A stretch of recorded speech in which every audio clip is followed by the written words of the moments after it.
ready to plant some grass? Yep, we're doing a little bit of terrain slash figure work today here on the Joy of Wargaming. One of those wonderful little things to do is to finish off your figures. And today we're dealing with pirates. And if we're going to deal with pirates, we're going to start off with the lovely Red-Handed Helen. This is a figure I've been promising for a long time.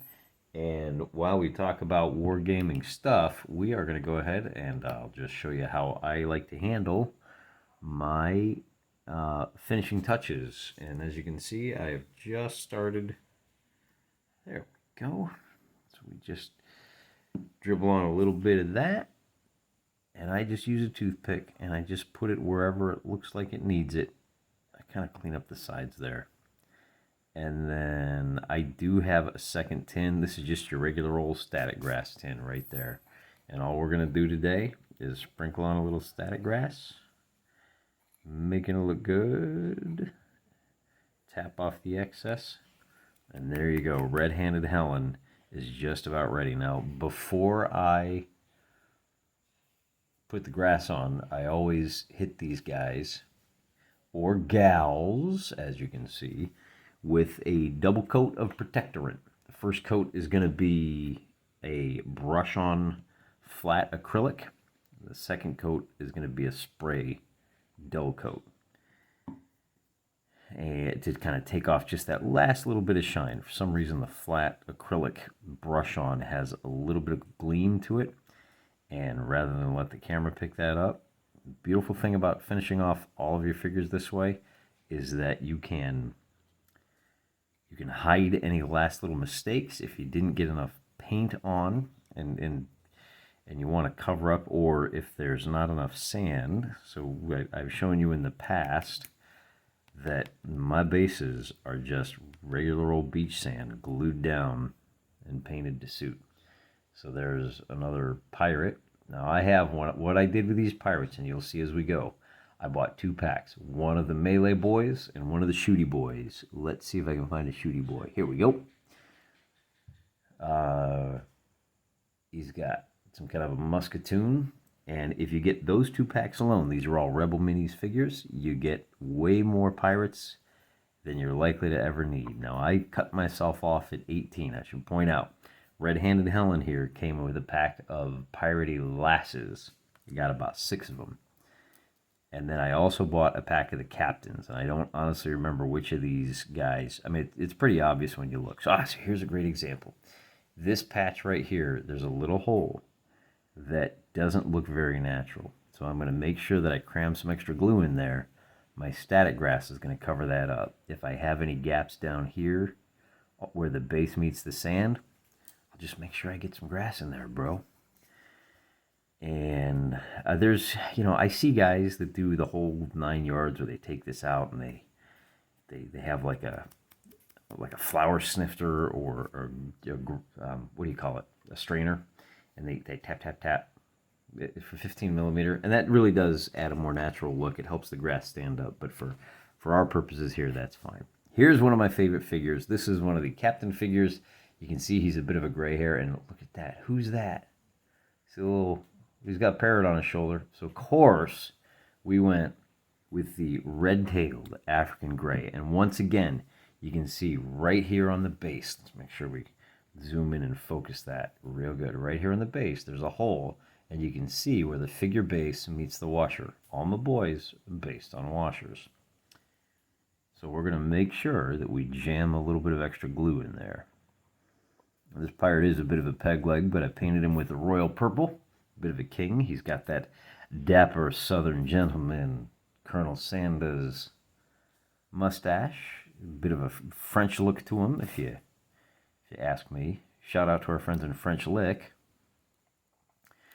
Great little town down there in southern Indiana. I've been there a couple of times, and once again, we're just going to sprinkle. The pirates that I have here would look entirely out of place in a modern-day Hollywood movie. For some reason, Hollywood movies have taken... oh, there's another good-looking pirate. So 4 packs, I should point out. Bit of a ramble here. We're going to be talking about a couple of things. Basing, we're going to be talking about the figures, we're going to be talking about life in general in a lot of different ways. So as I was saying, this guy comes with... I have 4 packs. I bought They call it the Red Tide, which is probably gross if you think about it too closely. That's the pack with the 6 ladies. There's the Pirate Captains, which comes with 5 figures. 5 of these guys. Captain Hook here, you could probably paint him up as a decent Peter Pan-esque figure. I just went with the pale blue.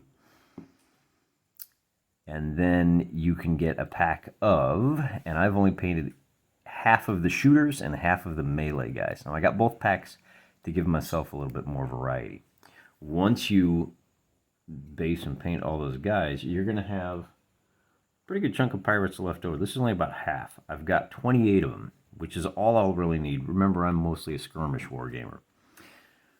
This lovely lady down here does not need grass, but I thought I'd show you what a mermaid looks like for Rebel Minis.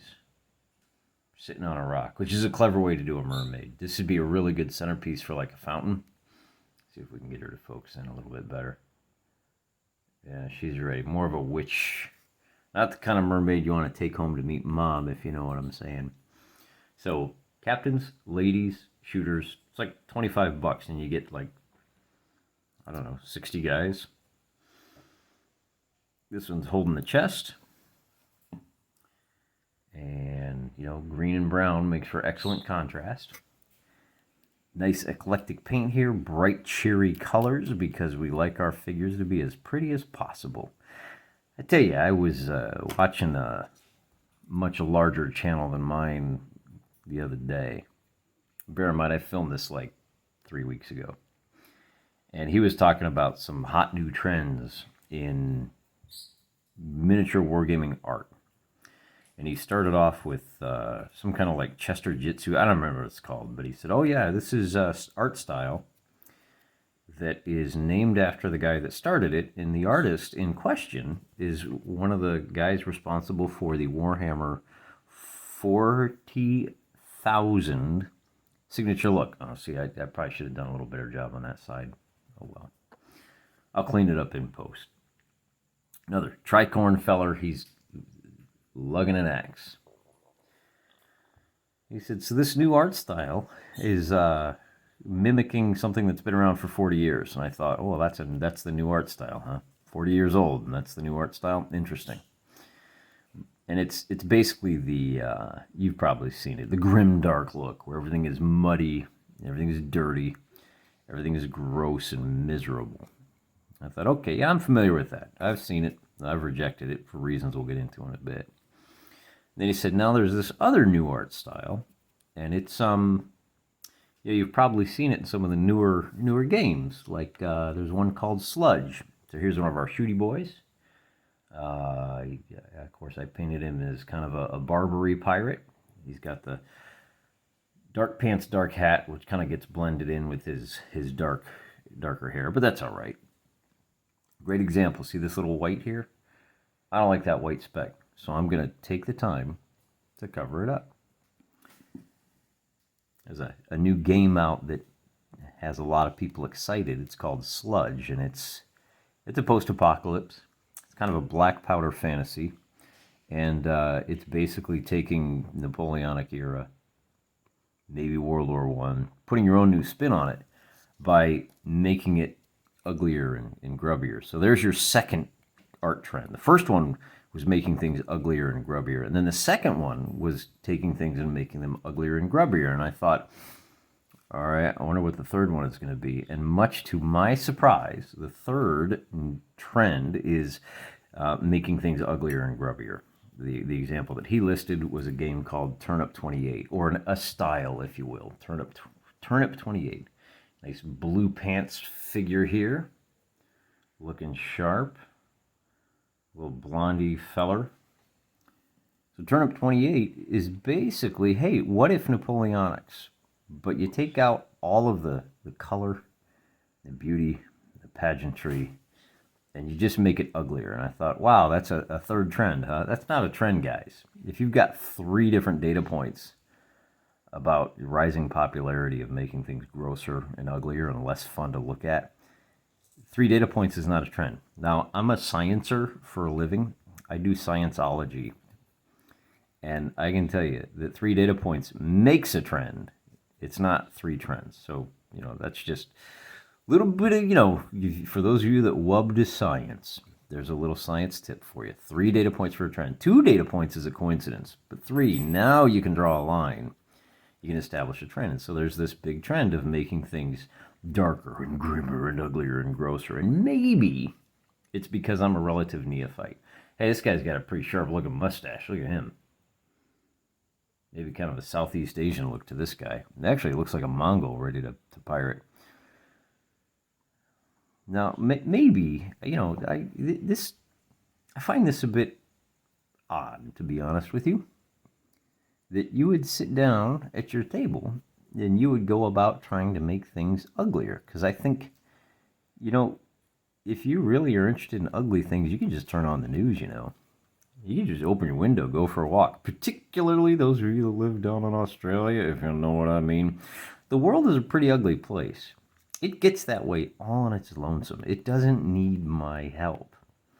And if you're anything like me, and I know I am. Oh, by the way, if my voice kind of changes and it sounds a little muffled at times, that's because this toothpick, there's my glue end. This is the end I stick in my teeth when I grab my next pirate. I like this guy. Oh, he's so great. Not only does this guy have the eye patch, he's got the monkey.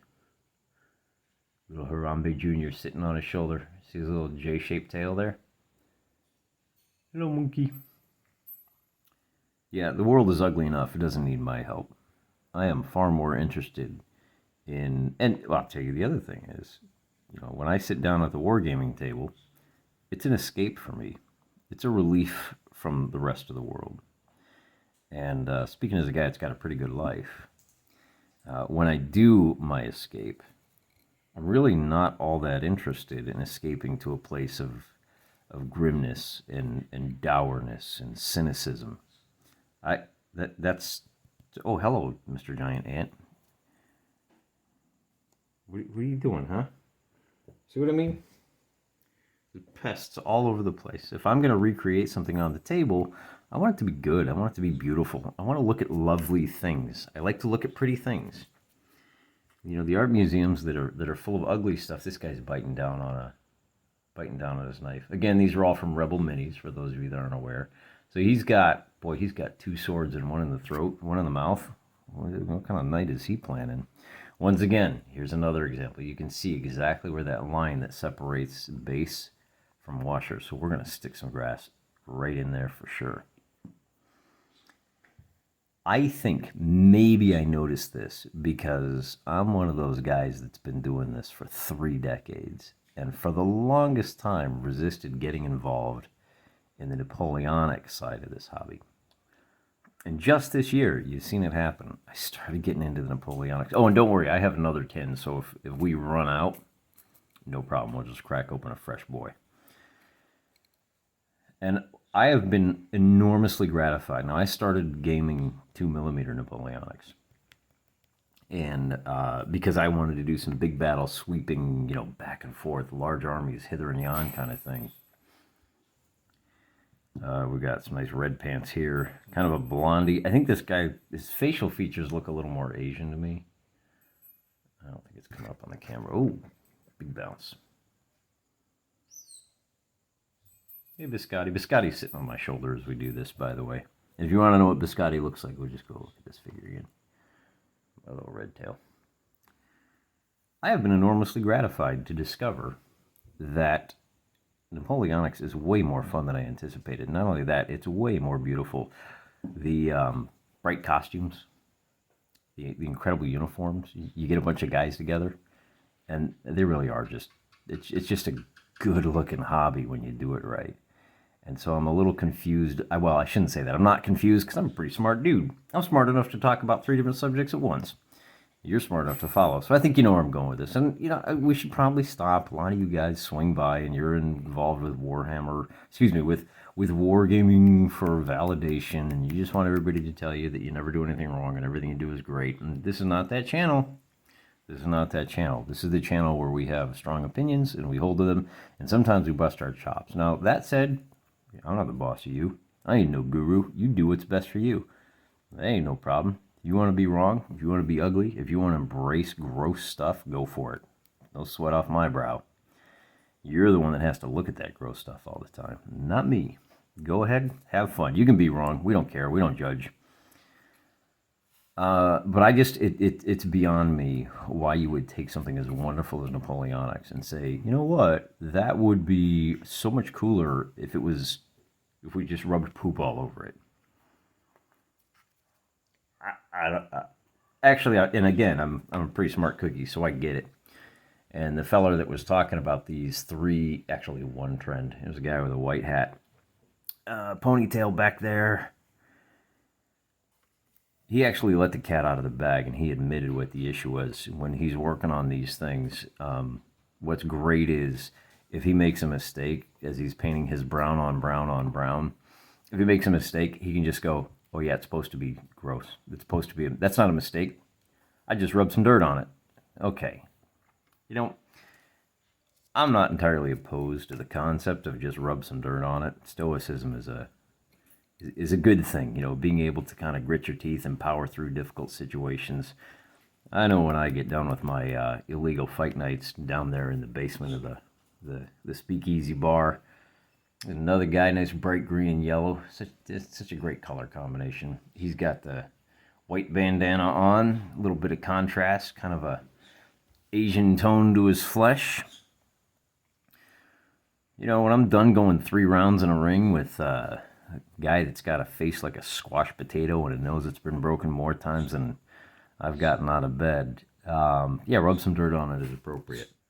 All right, bit of a hard edit there as it was time to put the kids to bed. One thing I should point out on these bases that I've been kind of struggling with is, for some reason, when I go to paint on the acrylic varnish, it strips off a lot of the very tippy top of these. You can see the white specks there. Stripping off the top of that varnish, it leaves me the little white specks. So I just slap a little bit more grass on there. I don't like to leave mistakes sitting, because even if, nobody will notice it, I'll notice it. Every time I pick up that figure, I will notice it. I like to strive for greatness in everything I do. To be fair, there's a time and a place for everything. And if you're just painting line troops, you're trying to get through it all, you know, take the easy road, get it done. A plan poorly executed is better than a plan not executed at all. I get that. However, do your best not to take the easy way out. And if you do make a mistake, admit it, clean it up, move on. That's my attitude. Don't just rub some poop on it. That's not rub some mud on it. That's not a winning attitude. That's kind of a pleb tier attitude. That's kind of a everybody gets a trophy attitude. Hey, look at this. We got, I went ahead and painted up one of my ladies. Again, this is part of the Rebel Minis Red Tide line. And this one, you know, she had some kind of dreadlock looking hair, so I gave her bright yellow, gave her a nice white corset there to really help kind of contrast with her darker skin tone, and kind of pushing beyond my outside of my comfort zone here. As you can see, I've got a diverse collection of pirates who are suitable for any genre, any part of the globe, and we may wind up doing some more on guard. You do have rules for pirates in there, but I have Blood and Plunder, another Osprey Blue Book. Can't get enough of them. One thing you know what I could do here? Let me finish plant some grass on this ball field here, and we'll do our little tap, tap, tap. And just doing that stands the grass up nice and sharp. I always get the varnish before I do the grass, because you can see I'm just handling these figures like crazy. Hey, let me show you something real quick. We'll take a break. We'll slide these guys up out of the way. And then look at that handsome fella. Oh my gosh. This comes from Old Glory. It's part of the Blue Moon line, and it's one of the resin ships. Now, I had tried to order one of these way back when it was, you know, birthday time for Dad in the House of Wargaming, and they just canceled my order because the guy doing the resin ships they just said, you know, he's got some family issues. Great. I want him to get those put aside. Apparently it's been resolved because they're now making the ships, and I wanted to break this out in particular so I could show you. This is scaled for 15 millimeters, and I wanted to show you how great it looks with these 15 millimeter figures. It is probably, well, there's no probably about it. What kind of wargamer doesn't have a tape measure handy. From stem to stern, 1 foot across. And if you want to know what her, I think this is beam at her widest, she's about 2.5 inches across. Upper deck, lower deck. This is the privateer vessel. As you can see, it's $15.107. Ask for it by name over there on our good friends. I don't get paid for this, by the way. This is not a paid endorsement. I ain't no shill. I'm just a big fan of the work that they do. I've ordered a lot of their figures. Here we go. Here's another one of our lady lasses, complete with cleavage. She's got the pistol and the sword. You're never going to be telling her, now look what you made me do. She's going to be saying it to you. Again, you got to buy 6 of the gals at a pack if you want to get any. Which is fine, because, you know, representation and all that stuff. I don't know how many of these other gals will make it onto the table alongside Red-Handed Helen, but we'll worry about that once we get those boats painted up. And I do have a resin spaceship that I need to do. I like this guy's pose. He's just, I don't know if you can see that. He's just kind of crouched down and lunging forward. One of our first beardos. I don't know, have we seen any beardos so far? No, but we're getting into him. I think he might be one of the captain figures. He's got an, is that a boarding axe? No, it's just an axe. And I keep calling them scimitars. I guess they're cutlasses. And a lot of these, so what I did is I went through the pack, because there's a lot of duplicates. You get like 2 or 3 of each pose in these. I just went through, sorted them all out, and pulled out. In a couple of cases, if we wanted to, we're almost done here, and I'm running out of stuff to talk about, but we could, yeah, see how that bubble just popped on its own? That's what I like about it. So we could probably go through and find a couple of guys that are in almost the same pose, but because I have such an eclectic way of painting them, yeah, I think these,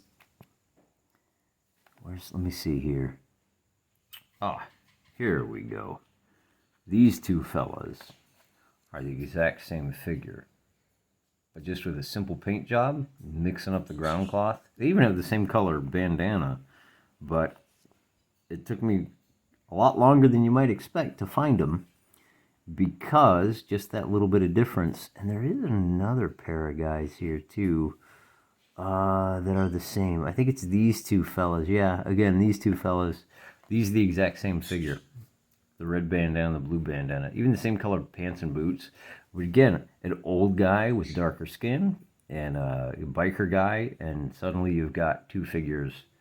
So it is possible to make these guys look extraordinary, eclectic. You know, mixing up the base helps a little bit with that. And they get lost in the crowd.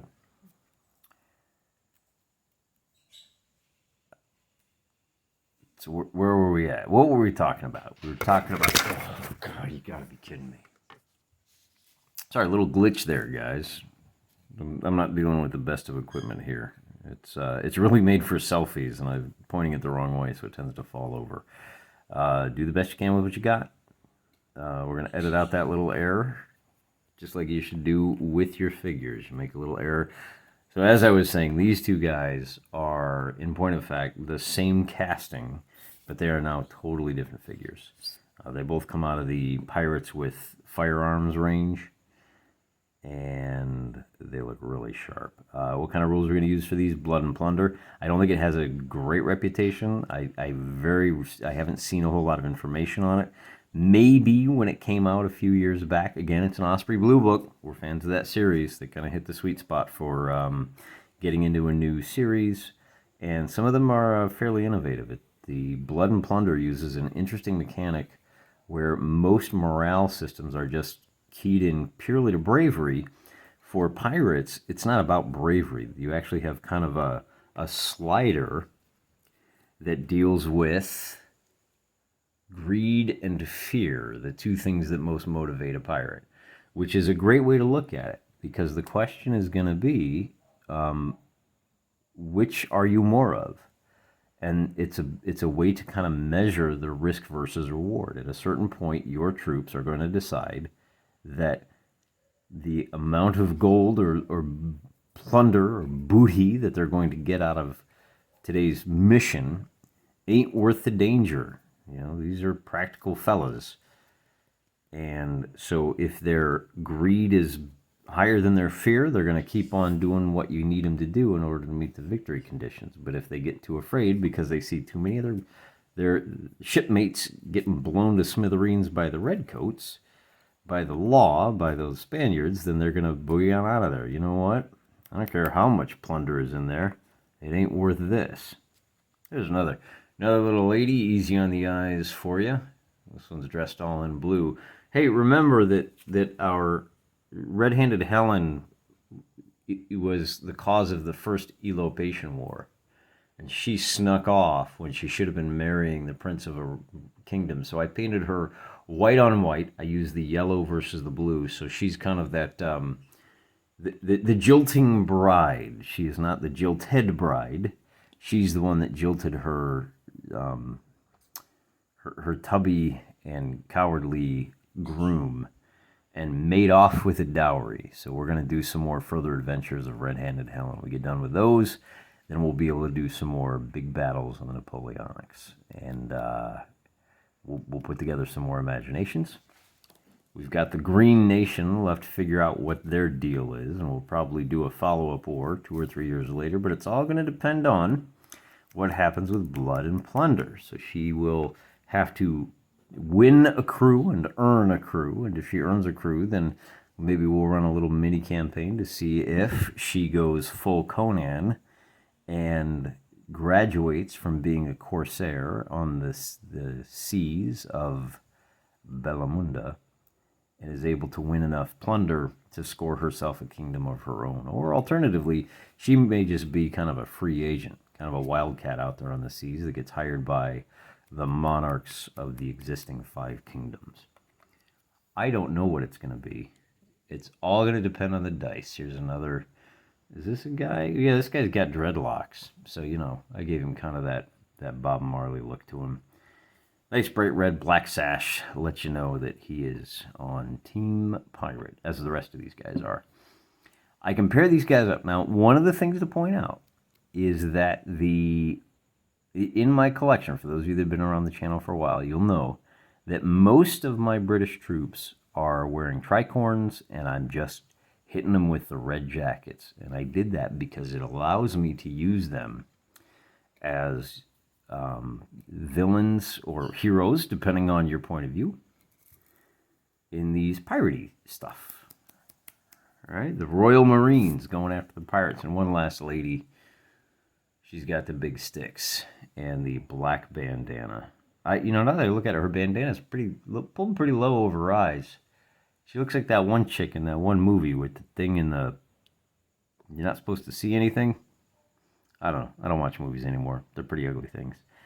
So I'll be able to use those red coats in everything from anti-pirate actions through Napoleonics and maybe even a little bit of American War of Independence. Very utilitarian. Great guys. The good thing about the long-lived British Empire is that aesthetic is powerful and it reaches over such a long period of time that you can really stretch your miniatures collection out by embracing it. Historically accurate? Yeah, actually, probably. I think this is far more. Have you seen? There's the one Three Musketeers that I see in the thumbnails, and the Three Musketeers are wearing black leather. I'm like, what? And I think, why would you do that? They have such great iconic uniforms. It's like putting G.I. Joe characters in fatigues and nothing but fatigues. Comic book notwithstanding. The black sails, a lot of those pirates, they were just so drab. Look at my pirates. Which would you rather watch? These bright, cheerful, colorful fellas jumping off screen at you? Or a bunch of guys wearing... Oh, stand up, you drunken sailor.